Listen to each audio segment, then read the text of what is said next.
सोनगीर येथे लोकसभा निवडणूक प्रचारार्थ उमेदवार डॉक्टर सुभाष भामरे यांचा प्रचारार्थ निर्धार मेळावा संपन्न।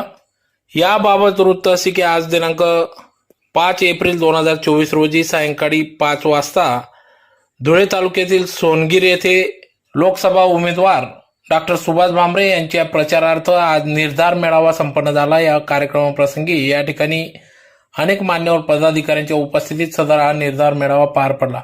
यावेळेस तिसऱ्यांदा उमेदवारी करणारे डॉक्टर सुभाष भामरे यांची हॅट्रिक होणार असून 5 लाखाहून अधिक मताधिक्याने ते निवडून येतील असा निर्धार या ठिकाणी सर्व मतदार बंधू भगिनी त्याचबरोबर पदाधिकाऱ्यांनी केला आहे।